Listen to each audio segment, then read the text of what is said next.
Hey guys, welcome back to 100. So ఈరోజు మనం rule number 3 గురించి మాట్లాడుతున్నాం. ఏంటి రూల్ నెంబర్ 3 అంటే బేసికల్గా మనం ఒక లైఫ్లో ఏదైనా అచీవ్ చేయాలి అన్నా లేకపోతే ఏదైనా సక్సెస్ అవ్వాలి అన్నా మన లైఫ్లో కొన్ని రూల్స్ అండ్ రెగ్యులేషన్స్ కంపల్సరీ పెట్టుకుంటాం అన్నట్టు.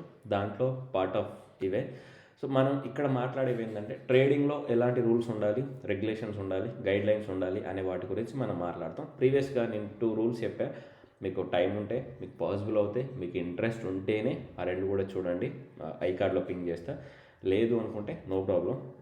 బేసికల్గా ఇదంటే మన ఛానల్ ఏంటంటే ఫుల్లీ ఎడ్యుకేషనల్ పర్పసే, అంతే. న్యూస్ బేస్డ్గా చెప్పి ఏదో విధంగా కవర్ చేయడం మాత్రం కాదు. ఓకే, మనకేంటంటే ఒక ఐడియా ఉండాలి. ఏం చేస్తున్నాం అనేది ఒక ఐడియా ఉన్న తర్వాతనే మనం ఏం చేయగలుగుతున్నాం అనేది క్లారిటీ వస్తుంది. ఆ తర్వాతనే సక్సెస్ అవ్వడానికి ఈజీగా ఉంటుంది. సో ఇది next rule number 3.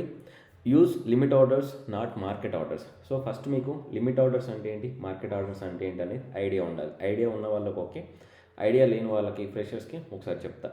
Limit orders, market orders అంటే, సో ఫస్ట్ మార్కెట్ ఆర్డర్స్ గురించి మాట్లాడదాం. సో బేసికల్గా నువ్వు ఒక మార్కెట్కి వెళ్ళావు, కూరగాయల మార్కెట్కి వెళ్ళావు ఎగ్జాంపుల్. వెళ్ళేసి వాళ్ళు టమాటో 20 రూపాయల కేజీ అని చెప్పారు అన్నట్టు. సో నువ్వు 20 రూపాయల కేజీ పెట్టి కొంటున్నావు అన్నట్టు డైరెక్ట్. ఓకే, అప్పుడు అక్కడ ఎవరు లేరు, నీకు ఆ కాంపిటీషన్ ఎక్కువ ఉందన్నట్టు.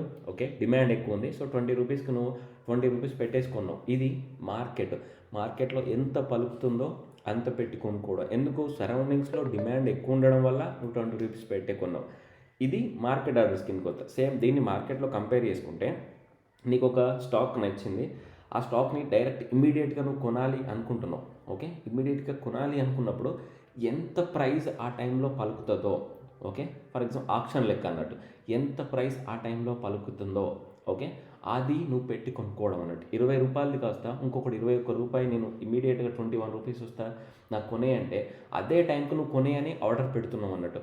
అంటే ఎంత పైకి పోతుంది, ఎంత కిందికి వెళ్తుంది ఆ టైంకి అనేది నీకు తెలీదు. కానీ నీకు ఆ టైంకి మార్కెట్ టైంలో నీకు ఆ స్టాక్ కావాలి అని కొనుక్కోవడం అన్నట్టు. అంటే అది కొంచెం ఆ టైంలో పైకైనా వెళ్ళొచ్చు, కిందికైనా వెళ్ళొచ్చు. ఎంత ప్రైస్ ఉంటే సెకండ్లో మారిపోతుంది అన్నట్టు. ప్రైస్ సెకండ్లో మారిపోయేదాన్ని మనం మార్కెట్ ఆర్డర్ అంటాం. మీకు అర్థమైంది కదా.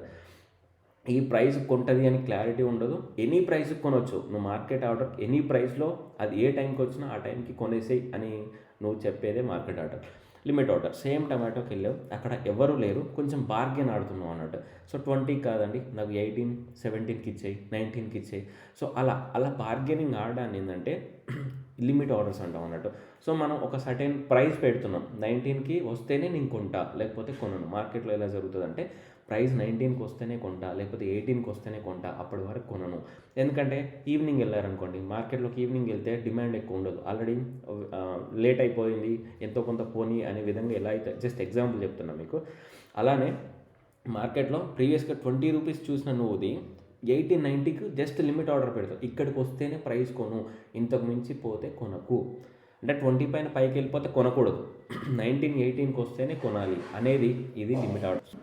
ఇది ఎందుకు యూజ్ చేయాలి అంటే, స్వింగ్ ట్రేడింగ్ కానీ లేకపోతే రిమైనింగ్ ఎవరైతే ఇన్వెస్ట్మెంట్ చేసే వాళ్ళకి పెద్ద డిఫరెన్స్ ఉండదు. కానీ F&O చేసే వాళ్ళకి చాలా పెద్ద డిఫరెన్స్ ఉంటుంది అన్నట్టు. ఎందుకంటే F&O చేసే వాళ్ళకి ఇమ్మీడియట్గా నువ్వు మార్కెట్ ఆర్డర్లో స్టాక్ కొనమని చెప్తే అది సెకండ్లో 5, 10, 20% కూడా స్టాక్ పడిపోయే ఛాన్స్ ఉంటుంది.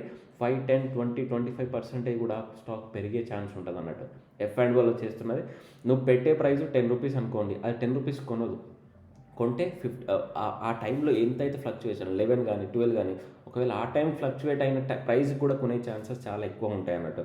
నేను 10K పెట్టా కదా, అదేంది 12కి తీసుకుంటుంది. ఎందుకంటే మార్కెట్ ఆర్డర్ పెట్టాం కాబట్టి. అర్థమైంది కదా. నేను 10 సెల్ చేసేటప్పుడు నేను 10కి సెల్ చేశాను కదా, అదేంటి 8కి సెల్ చేసింది అంటే మీకు 2 రూపీస్ మార్జిన్ ఉందా, అది పోతూ ఉంటుంది అన్నట్టు. అందుకే F&O చేసేవాళ్ళు ఎక్కువగా యూజ్ చేసేది లిమిట్ ఆర్డర్స్ యూజ్ చేస్తూ ఉంటాం. మీకు క్లారిటీ వచ్చేసింది కదా. మార్కెట్ ఆర్డర్స్ అంటే నువ్వు ఏ ప్రైస్కైనా కొను, కానీ నాకు ఆ స్టాక్ కావాలి. ఓకే, నువ్వు ఎనీ ప్రైస్కి కొను.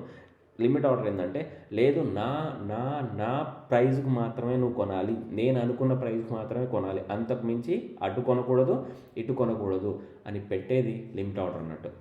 ఇది ఎలా సక్సెస్ అవుతామంటే, ప్రతిసారి ఇలా మిస్కమ్యూనికేషన్, ఈ మార్జిన్ పోతూ ఉంటే నీకు లాసెస్ చాలా ఎక్కువ పెరిగే ఛాన్సెస్ ఉంటాయి, ప్రాఫిట్ తగ్గే ఛాన్సెస్ ఉంటాయి. మార్కెట్లో ఇది ఒక థర్డ్ గైడ్ లైన్. నువ్వు పక్కా లిమిట్ ఆర్డర్స్ మాత్రమే యూజ్ చేయాలి. ఎప్పుడు సర్టెన్ ఎక్స్పీరియన్స్ వచ్చేవారు, ఈవెన్ ఎక్స్పీరియన్స్ ట్రేడర్స్ కూడా ఆ మార్కెట్ ఆర్డర్ పెట్టి కొనే టైంకి ఏంటంటే ఫ్లక్చుయేషన్ అవుతూ ఉంటాయి అన్నట్టు. అందుకే మార్కెట్ ఆర్డర్స్ కాకుండా లిమిట్ ఆర్డర్స్ యూజ్ చేసి మాత్రమే ట్రేడింగ్ చేయండి. ఇది రూల్ నెంబర్ 3. గైడ్ లైన్ అనుకుంటారా, రూల్ అనుకుంటారా, ఒక మంచి లర్నింగ్ పాయింట్ అనుకుంటారా, అది మీ ఇష్టం. సో ఇలా కొన్ని కంటిన్యూ అవుతూ ఉంటాయి. ప్రీవియస్గా చేసిన వీడియోస్ కూడా మీరు చూడండి.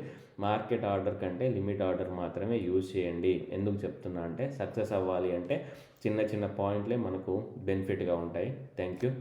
జై హింద్. హ్యాపీ సంక్రాంతి.